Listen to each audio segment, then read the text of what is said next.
Now we move on to writing equations of a circle using the given information. So ultimately, in order to write the equation of a circle, you need two things. You need the center and the radius. You're not always going to be given all that information. Sometimes you'll be given both. Sometimes you'll be given pieces. Sometimes you'll be given neither of those pieces of information. You have to find out everything. We're going to look at all of that.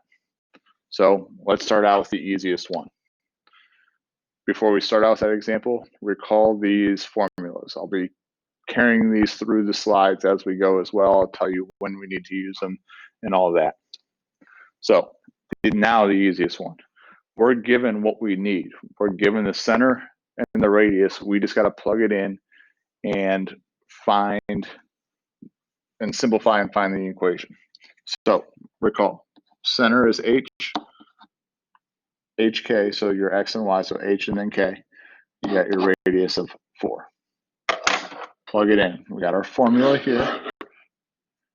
We plug it in. Technically, I'm going to show a little bit more here.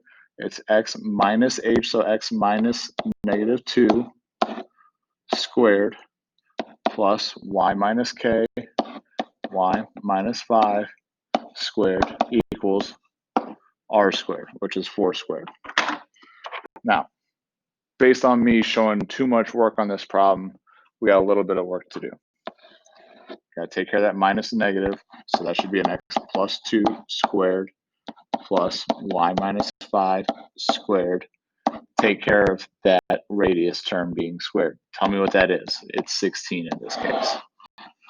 That's the equation I'm looking for. You should just be able to go from the information to the answer on a problem like this. Next slide, we got a little bit more going on. We're only given the center and a point. So I give a little image that's not an accurate representation of what my point and center are, but we don't know the radius. All right, so you can see here that we're given, or that we know the center. We know some random point on the circle. It just happens to be 2, 9. Now, we need to find what the radius is.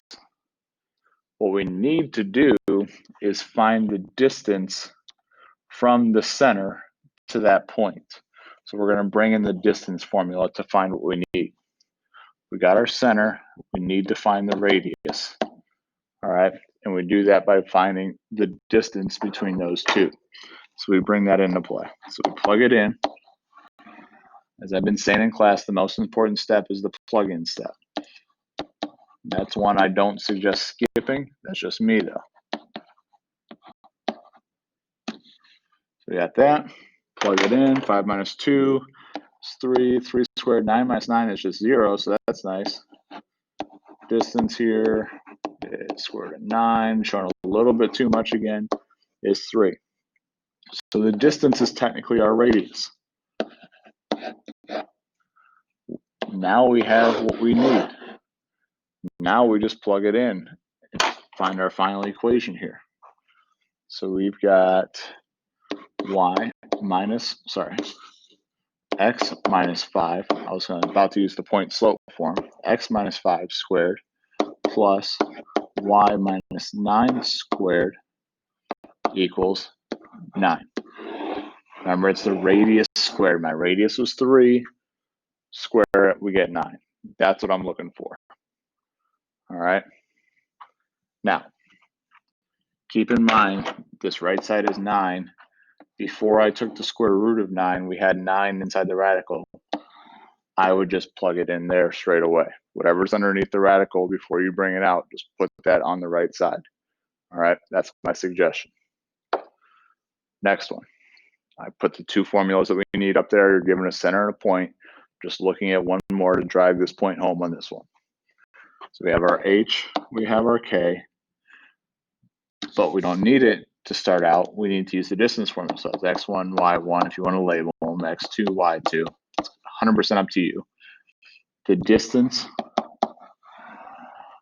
based on my labels at least, I should be going 2 plus 5 squared, and I should be adding it to 3 minus 6 squared.